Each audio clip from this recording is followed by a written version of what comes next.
Okay, today I thought it'd be fun if we took this file that I found up on Thingiverse, Tomy PocketBot. I know the original Tomy PocketBots were also sold as the Rascal robot and a few other names. But even through the years you can still basically get them. They're getting more sophisticated. This is one of the newer versions that's available out there. But they're very small and they walk and they're wind up. And there's files here on Thingiverse to make one basically in the same scale as the original toy. I thought, well, what if we took that and blew it up big enough to turn it into a battery-operated toy? So I dug through my my clear ornament balls that you can get at, well, you can get them online, you can get them at all the hobby stores and that kind of stuff. This is just one half of one, obviously. This is about 70 millimeters on the outside dimension. The inside dimension is about 68. And that inside dimension is important to us because, let's scroll down here and, well, this picture doesn't show the top of it. That's looking at the body from the bottom. Let's go and look at this picture. So basically I took this this STL file for this body in the slicer, cut off the body just to below the neck where the dome would sit. And by doing that I could then measure in the slicer the diameter of that circle, which of course is really small because here's a Tomy bot and here's the dome I'm talking about using. And calculated the percentage that I would have to increase this file in order to fit this dome, and that ended up being a very good size for a battery operated robot. It was around a 300% from the 100% file. And so based off that I started working on the internal structure, and here's part of the internal structure. Let's take this. I haven't got this all the way together so you guys could look at it. Let's turn on the light. So you can see down in the bottom there, that circle that's down there in the bottom. This is, I don't have the right speed motor. This is one of the 148 or 48 to 1. I prefer TT gear motors. Normally they have a strap that goes from here across the end and back to hold the motor in place. And I've cut the strap, well, you undo the strap, but I also cut the pieces of plastic that the strap would sit on off. Then the next thing you do is you would put these cams on there.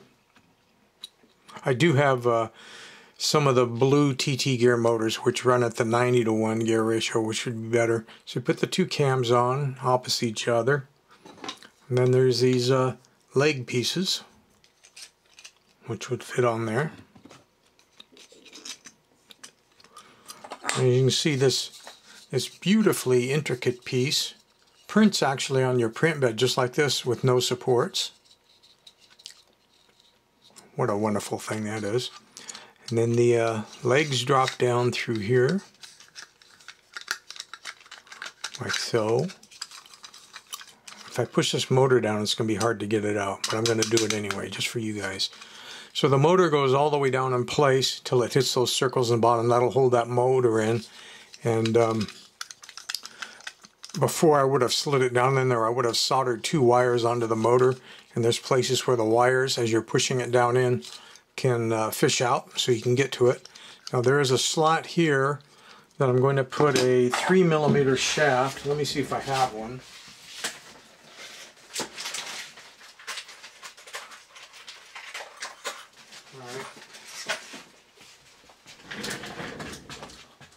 So I've got this 3mm shaft that I'm going to cut down. Basically I'm going to cut it down to just that much. But that provides the pivot for the lower legs, and it has to be able to stay on the inside of the body of the robot, so you have your pivot. So as the legs run, we'll get our walking motion that we that we need, and this is going to fit up inside the body halves. So not only will I increase the size of the body by about 340%, or print it at a 340%, I should say, increase, but then I also have to hollow it. And on the front here, I'll add a place for the standard slide switch that I use, so we can get to the on-off switch. I think I'll poke out the eye holes so that we can put, probably print a separate translucent piece there and then put LEDs behind the eyes. Oh, and on the ends of these leg pieces, here's the foot pieces that I've added the toes to. As you can see, you got to have the toes. And then these will just socket and glue in like that on each side. Here, I'll hold them both on there. So something about like that.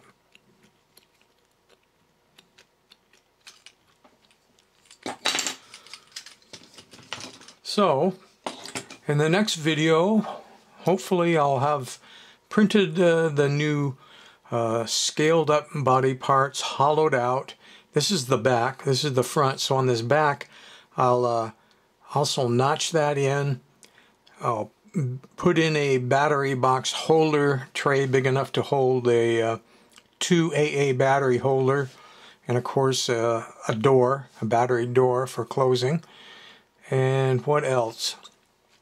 Just the very head part, which doesn't show up well in those pictures. Let's look at one of these pictures.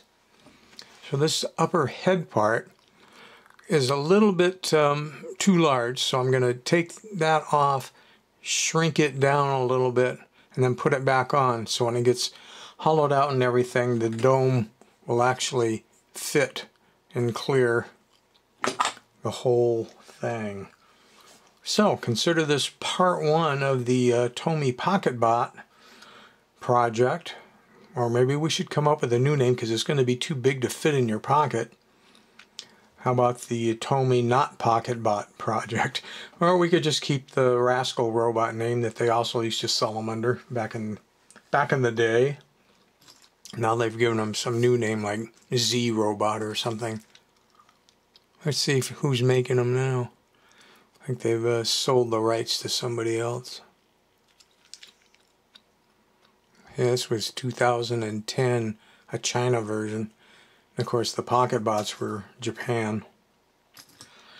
But that's it. The next video will play catch up, and because I do have the slower gear ratio motors on order, but they're not here, I'll probably build this first one completely out of gray PELA and then paint it, and it'll be walking way too fast. Well, twice as fast as what I want, but that's the motor I got on hand, so we'll just have to see how that goes.